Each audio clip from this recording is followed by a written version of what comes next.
Olá, meus alunos Uniplan, tudo bem com vocês? Espero que esteja tudo bem por esse período que a gente está passando, né, com uma grande dificuldade aí, com esse vírus que está assolando o mundo. Mas uma coisa a gente não pode parar, que são os nossos estudos, tá ok? Então, devido a isso, nós vamos manter o nosso estudo através desse grupo de WhatsApp, que eu vou encaminhar os vídeos das nossas aulas e também eu irei fazer o upload no YouTube, tá certo? Hoje nós iremos tratar sobre um tema novo e iremos falar também, fazer um pequeno resumo, um apanhado do que já foi falado, tá bom? Para a gente poder depois entrar em discussão. Esse vídeo vai ser direcionado aos meus alunos de Psicologia do Desenvolvimento do Ciclo Vital, tá ok? Então, falando de ciclo vital e falando de psicologia, nós já sabemos o que vem ser a psicologia, bem como o desenvolvimento do ciclo vital.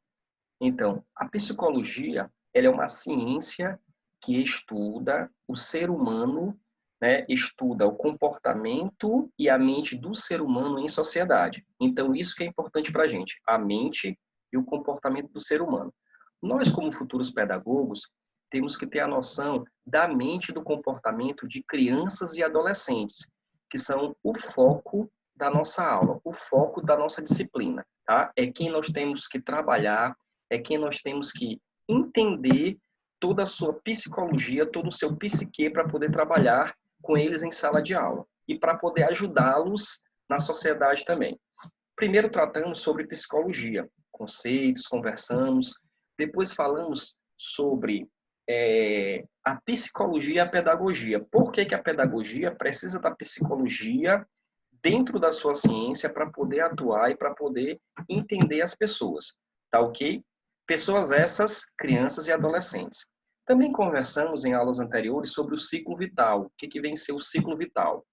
Falamos que o ciclo vital inicia-se no nascituro e termina com a morte, né? Então, é todo um período de vida da pessoa. Então, é todo um período de vida. E o ciclo vital que iremos trabalhar, principalmente, é quando nasce, quando se torna criança e logo depois adolescente, tá? Que são as atividades que a gente vai trabalhar, bom? Depois, conversamos também sobre as influências do período pré-natal e o desenvolvimento de 0 a 6 anos de idade. Foram aulas bem divertidas, né? Tiramos algumas dúvidas, principalmente nesse período pré-natal. As moças aí tiraram muitas dúvidas, nós conversamos, foi bem legal, foi bem divertido. E por último, o sexto item e o mais importante para a nossa aula de hoje é o desenvolvimento de crianças de 7 a 11 anos de idade. Vamos entender esse período, que também é chamado de período educacional, ou seja, a criança já está interagindo em sala de aula. É um período de extrema importância e de extrema atenção também para o pedagogo, porque o seu psique, ou seja, a sua mente já começa a trabalhar com o mundo, já fala, já se desenvolve, o seu desenvolvimento motor também já é diferente, tá bom? Então, desenvolvimento de crianças de 7 a 11 anos de idade. Primeira coisa que a gente tem que perceber que as crianças nessa faixa etária, elas têm a mentalidade complexa e bem desenvolvida, ou seja, a mentalidade dela já compreende o mundo e as outras pessoas. Elas já não têm o egocentrismo dentro delas, ou seja, eu sou o centro do mundo. Elas já entendem o que são as pessoas, quando uma pessoa está triste, quando uma pessoa está alegre, quando uma pessoa diz o não, quando uma pessoa diz o sim, ou seja, ela já tem uma mentalidade complexa, né? E ela já tem a desenvoltura de entender certos sentimentos, tá bom? Elas vão se preocupar mais com o eu, elas vão entender quem elas são no mundo, tá bom? Então, elas vão ter conceitos abstratos sobre elas e vão focar nas suas qualidades internas. É essa fase aqui, que é a fase de maior atenção, que nós devemos interagir com a criança para que ela não tenha uma baixa autoestima, para que a gente comece a desenvolver essa autoestima da criança. Mais à frente nós vamos falar sobre isso, tá? O conceito do eu, o desenvolvimento do eu mesmo, certo? Esse conceito de si mesmo, ele é amplo e abrangente. O que quer dizer isso? Antigamente, antes, né, quando nós começamos a estudar, de 0 a 6 anos, a criança, ela era egocêntrica. Ela pensava que o mundo girava ao redor dela. Ela pensava, né? Ela pensa, na realidade, que o mundo gira ao redor dela. E se não trabalharmos isso, vamos criar jovens e adolescentes, perdão, e adultos egocêntricos, né? Como nós conhecemos por várias situações de pessoas que passam por nossas vidas. Então, o conceito de si mesma agora é mais amplo e abrangente. Supera as definições próprias de tudo ou nada. As descrições mais equilibradas, por exemplo, na escola, me sinto inteligente em artes. E os estudos sociais, mas me sinto burra em ciências. Então, ela já compreende que é boa para uma coisa e para outra não. Ela já entende o que ela sabe e o que ela não sabe. Ela possui escolhas, tá bom? A criança começa a desenvolver escolhas. Então, o conceito do eu, ela já entende o que eu posso fazer, o que eu posso fazer e como eu posso fazer, certo? E algumas crianças se fecham para determinadas atividades e outras já demonstram uma certa abrangência, divergência em relação às outras, né? Então, é justamente isso que o pedagogo ele vai ter que começar a analisar e prestar atenção em sua sala de aula, de crianças de 7 a 11 anos de idade. Tem aquelas que já ficam um pouco distantes, né? Um pouco distante de outras, tem aquelas que já são desenvoltas, tem aquelas que têm já uma certa timidez no momento de falar. Então, é justamente isso que a gente tem que analisar. Vamos passar aqui para o próximo assunto. O comportamento social, certo? O comportamento social, nesse momento, ele já se torna amplo, né? As crianças, elas já compreendem as emoções positivas e negativas. E isso faz com que elas tenham um crescimento emocional nesse momento. Elas já observam o quê? Elas já conseguem observar que uma criancinha consegue falar inglês, algumas palavrinhas em inglês e ela não sabe. Isso pode causar uma frustração nela, que o professor vai ter que saber trabalhar nessa situação, tá certo? E ela já começa a analisar algumas situações. Ela sabe o que é vergonha e o que é orgulho, né? Então, ela compreende aquelas emoções negativas. Então, nesse período de 7 a 11 anos, a criança, ela já não tem um pensamento abstrato sobre si, ela já entende o que é, no caso, emoções, e no caso também, o que vem ser a concretização das suas ações. Então, ela já é, vamos dizer assim, um pequeno adulto, né? Ela já consegue desenvolver as suas atividades e seus pensamentos. Então, quando ela consegue exercer alguma atividade, ela já fica muito feliz com aquilo. Quando está no esporte, por exemplo, jogando bola, o garoto com 7 anos está ali naquela competição com os outros e consegue marcar um gol, aquilo ali causa uma sensação de euforia para ele, ou seja, eu consegui. Então, vem emoções positivas, que para um terceiro, ou seja, para uma terceira criança, pode causar uma frustração. Ou seja, a criança que é o goleiro pegou o gol, os outros podem ir lá rir dele. Poxa, você não pegou a bola e tal, tal, tal. Então, são emoções que ela começa a trabalhar. Emoções positivas e emoções negativas. É como tem no texto aqui, ó. As crianças nesse período são crianças em período escolar, certo? Elas conseguem a vergonha e o orgulho e compreendem as emoções negativas. Aumentam o seu comportamento social e há o crescimento emocional, certo? Então, são crianças em período escolar, como eu falei no começo da aula aqui.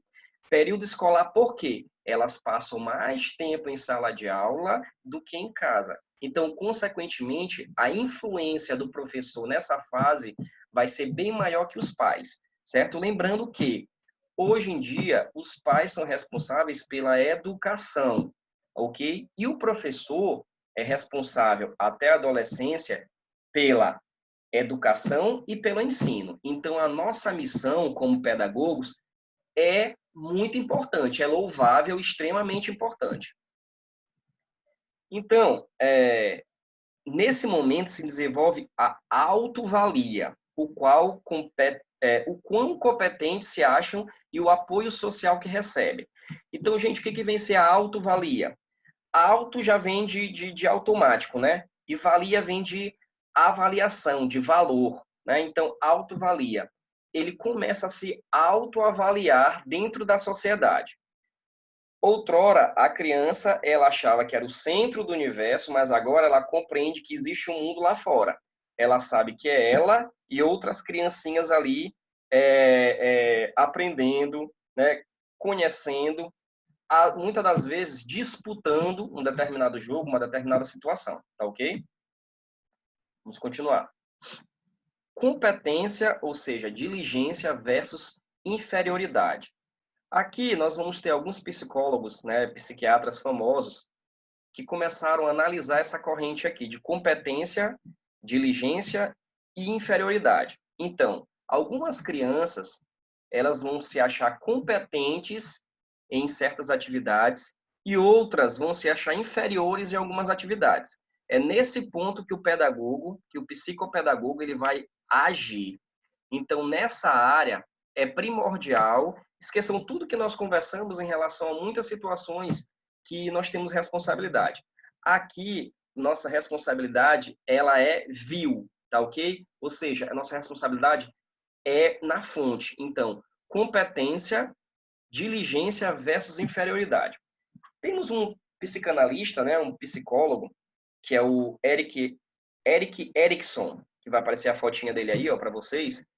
Ele diz o seguinte, que essa fase é o quarto estágio psicossocial dentro do ambiente escolar, né? A criança, ela fica mais exposta a novas influências sociais, tá ok? Então ele fala o seguinte, ó, baseando-se no seu grau de sucesso, as crianças se julgam ativas ou inferiores, competentes ou incompetentes, produtivas ou fracassadas, vencedoras ou perdedoras, tá ok? Então, é nesse momento que os pais e os professores têm que agir com cautela no que é dito, como é dito e da maneira que é feita. O pai, geralmente, ele trabalha, vamos dizer assim, com a criança em casa de forma individual, né? Então, ele consegue aconselhar, ele consegue verificar algumas situações, né? Quando o pai faz isso, é louvável, é excelente. Agora, o professor, ele trabalha com o aluno não de forma individual, infelizmente, mas na comunidade, ou seja, em sala de aula. Então, muitas das vezes fica muito difícil lidar apenas com o aluno, mas cabe ao professor, ao pedagogo, analisar de maneira, com uma ótica bem severa, da maneira como ele vai verificar cada aluno. Um exemplo, João é um aluno que só tira nota boa e é o que sempre responde, e Maria é aquela aluna que ela se sente um pouco tímida com essa situação do João, tá? Cabe ao professor instigar a Maria a também a falar, a participar, a cada vitória, a cada resposta dela, elogiar bastante, por aí vai, para que ela possa o quê?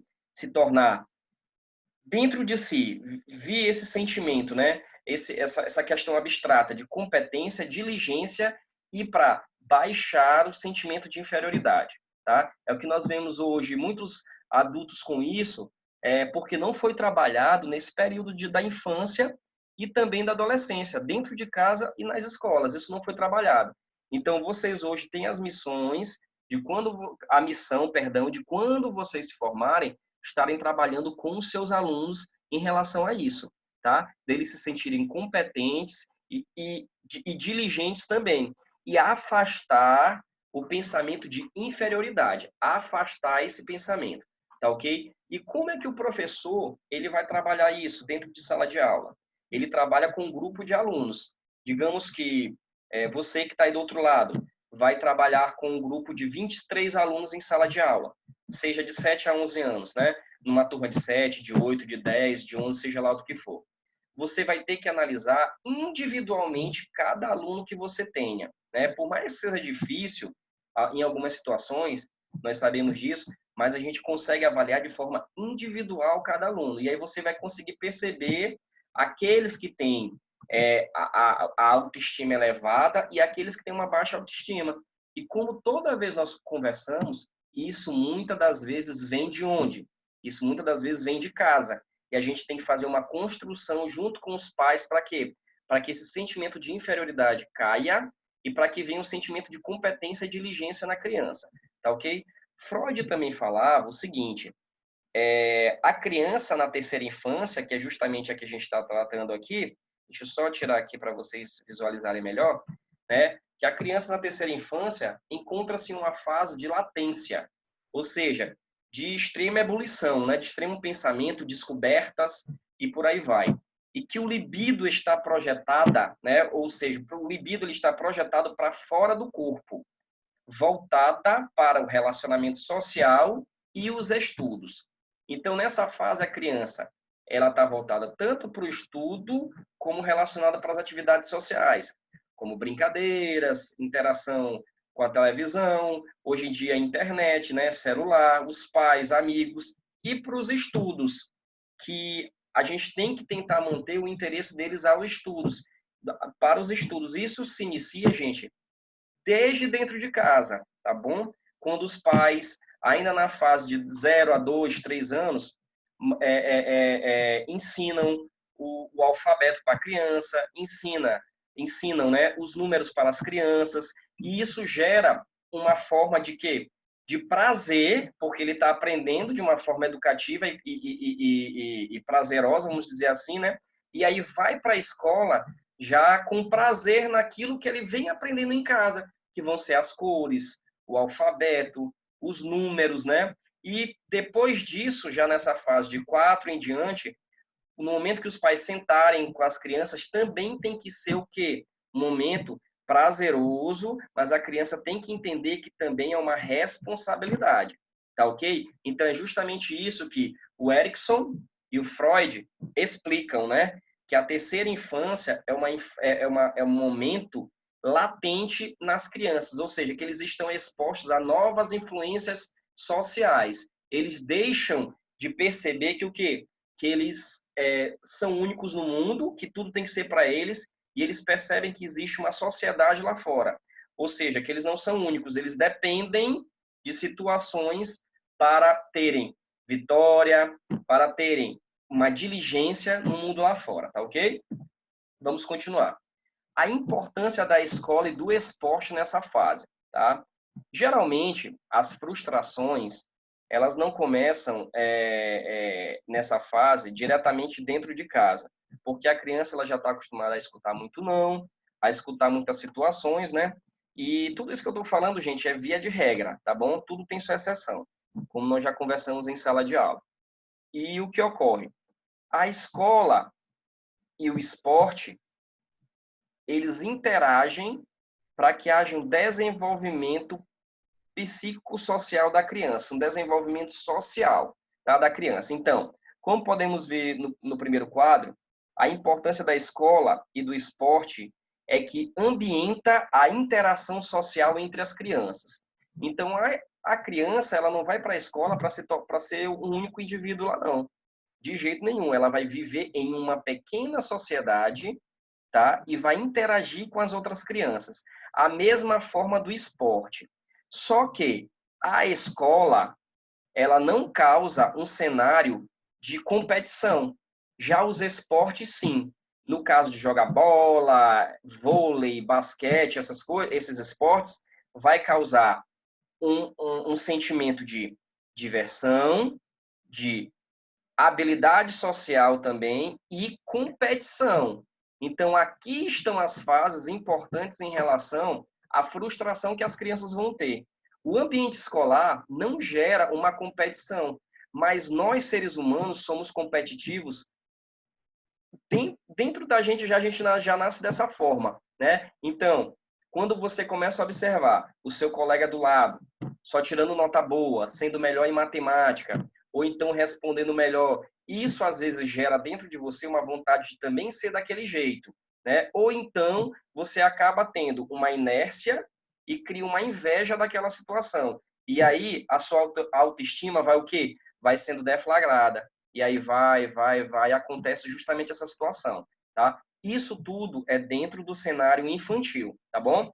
Depois, no segundo quadro, nós podemos observar o seguinte, que são cenários para aprendizagem e habilidades intelectuais e motoras.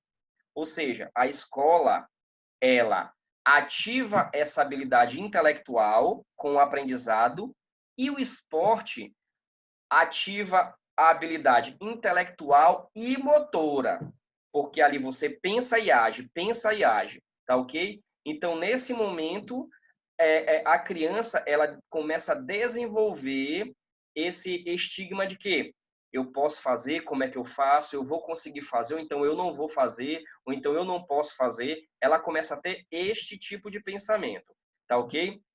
Interação com os pares proporciona espaço para o desenvolvimento de habilidades sociais, tá ok? Então, como eu já falei para vocês, tanto na escola como nos esportes, é uma interação social, interação entre pares, né? Então, é uma situação em que a criança ela nunca vai agir sozinha, né? E qual o principal incentivador nesse período? Quem que pode estar pensando aí dentro desse vídeo e olhando esse vídeo, né? E pensar isso. Quem é o principal incentivador nesse período? Será que temos um único incentivador? Na realidade, ó, o incentivador que a gente tem que analisar aqui, que é de suma importância, vai ser quem?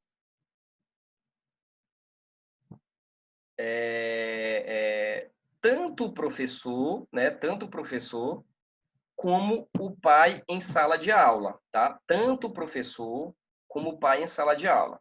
Só que o pai, ele vai ser responsável indiretamente em sala de aula, e o professor diretamente. Então, nessa fase, nós professores, nós pedagogos, vocês que futuramente estarão com crianças e adolescentes em sala de aula, o sucesso daquela pequena comunidade que está ali com vocês depende de vocês. Já conversamos que muitas das vezes não podemos fazer milagres em todas as situações, mas vamos fazer o máximo para que todos possam o quê? Possam lograr êxito, né? Então, o sucesso nesse período causa o sentimento de competência e a virtude dessa fase é a habilidade, tá ok? Então, o professor e o pai, o responsável, ele é principal incentivador nesse período da criança, tá certo? E veremos agora, só um instante. E veremos agora, gente, o seguinte, autoestima, né? Em relação à autoestima. A autoestima a gente já sabe, é o que causa um comportamento positivo, maduro, corajoso e proativo no ser humano, tá ok? O adulto, muitas das vezes, ele sofre com isso. Ele não é positivo, ele não é maduro o suficiente, ele não é corajoso e muito menos proativo. Muitas das vezes a pessoa, ela é uma pessoa madura, mas ela não é proativa. Pode acontecer da pessoa ser um sujeito positivo, mas não é maduro em relação a determinadas situações, né? E a questão de ser maduro, a questão de ser adulto, às vezes como se fala, nossa, como essa criança é adulta, nem sempre soa e nem sempre é benéfico, tá ok? Toda fase tem sua maneira de pensar, toda fase tem seu descobrimento, tá certo? Então, a autoestima é um desafio para o professor, mas devemos entender e saber ensinar as crianças a lidar com a baixa autoestima, críticas, inseguranças e frustrações. Isso nós vamos passar ao longo da nossa vida. E a criança ela começa a entender isso com 7 anos de idade, tá? Ela começa a entender, a compreender o que são críticas, o que é a insegurança e o que são as frustrações com 7 anos de idade. Outrora, você dizia não para o seu filho com 2 anos de idade, mas ele vinha com a birra. Ele sabia que não era para ele fazer aquilo, mas ele não sabia externar a resposta para aquele não, tá ok? Já com 7 anos de idade, ele já entende, já compreende que não é para tocar, não é para fazer, não é para se dirigir, não é para falar. E aí ele já compreende isso. Só que a nossa frase com não tem que vir uma explicação. Desde quando a criança sai do útero da mãe, né? Vamos falar assim. Desde esse período. Então a gente tem que dizer não, mas o porquê do não sempre explicando de uma maneira branda e tranquila. Então, a criança, ela, muitas das vezes, pode desenvolver a baixa autoestima através de quê? Porque existem críticas, inseguranças e frustrações ao longo da sua vida. E o padrão do desenvolvimento infantil, a partir desse período, é que a criança ela seja positiva naquilo que ela faça, naquilo que ela queira, extremamente madura para a sua idade, para aquele período, aquela fase, ou seja, a terceira infância, que é de 7 a 11 anos, corajoso, corajoso no que for fazer e proativo, ou seja, não seja uma criança parada, preguiçosa, tá bom? Justamente nessa situação. Vamos lá, vamos continuar. Já estamos terminando aqui e eu vou estar falando para vocês justamente o que o professor ele pode fazer. Tirar aqui para ficar melhor, para vocês olharem melhor, né? O que o professor ele pode fazer para que a criança ela se torne uma criança positiva, madura, corajosa e proativa. Então, primeiro, corrige os erros a partir do afeto e carinho, tá ok? Corrigir o erro na chibata, isso era para tempos antigos. Hoje em dia os tempos mudaram, gente. Já eu falo isso demais para vocês, tá? Digo isso direto, que tempos difíceis fazem pessoas o quê? Inteligentes, né? Pessoas fortes. As pessoas fortes fazem tempos fáceis. Tempos fáceis tornam as pessoas o quê? Covardes, tranquilas. E tempos covardes e pessoas covardes fazem o quê? Tempos difíceis. Então, hoje, infelizmente, nós estamos num tempo de facilidades. E aí a gente não pode tratar uma criança, nem um jovem, de maneira dura, batendo e dessa forma. A gente tem que tratar com afeto e carinho, que ela vai compreender isso também. Vai ser muito mais simples de entender. Segundo, estimule a autonomia e dê responsabilidades. Tá bom? Autonomia quer dizer o quê? Ela só fazer alguma atividade e dê responsabilidades para ela. Irmãos podem ajudar também. Se tem um irmãozinho ali, pode também ajudar a criança a se autodesenvolver, essa criança que está com esses problemas. Quarto, vá além dos elogios óbvios, tá ok? O elogio ele não pode partir apenas de uma atividade que a criança tenha feito. Vá de outras atividades também. Ao longo do dia, você pode ir elogiando, certo? Lembrando que isso aqui serve tanto para pais como professores, tá ok? Quinto, valorize o esforço dele. Então, cada atividade que a criança ela acerta, cada atividade que a criança ou adolescente ele consegue desenvolver, elogie, dê os parabéns, diga, mostre para ele o quanto que ele é capaz, o quanto que ele é competente a cada atividade que ele vai fazendo.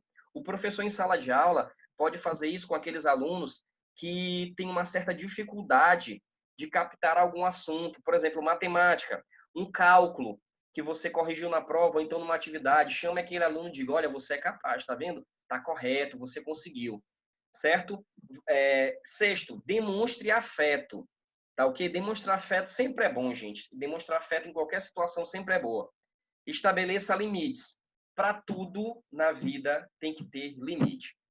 Nós olhamos hoje o cenário nacional e algumas crianças que não têm limites, vocês veem como elas crescem, como o adulto que elas vão se tornar sem limites, né? Quando os pais eles realmente não educam de maneira a limitar certas situações às crianças. Oitavo e penúltimo, ensine seu filho a lidar com frustrações, tá bom? Então, isso todo mundo vai passar. Algumas pessoas elas lidam muito bem com as frustrações e já outras não. Elas sofrem, elas ficam desencorajadas, elas deixam de ser proativas e isso acaba levando para quê? Para um nível da pessoa ficar triste, da pessoa não querer mais fazer nada, tá? E aí a pessoa fica extremamente triste em determinadas situações. E isso é extremamente errado. E hoje em dia isso tem acontecido demais devido às frustrações. Então, a gente tem que ensinar os filhos e os nossos alunos a serem encorajados com as frustrações. Aconteceu isso, mas a gente pode ir para um outro caminho.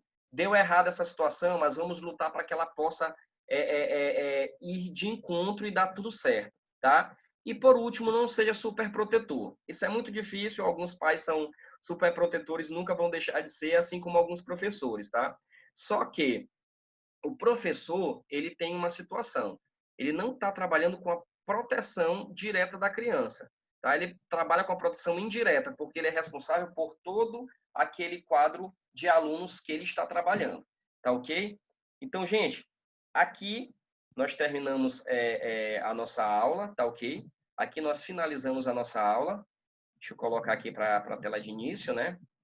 Aqui nós terminamos a nossa aula e eu vou fazer o upload desse vídeo no YouTube para vocês que vocês possam analisar.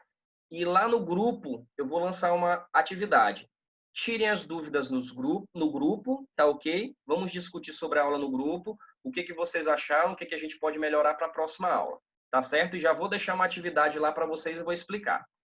Forte abraço, fique com Deus e vamos vencer essa situação que estamos passando.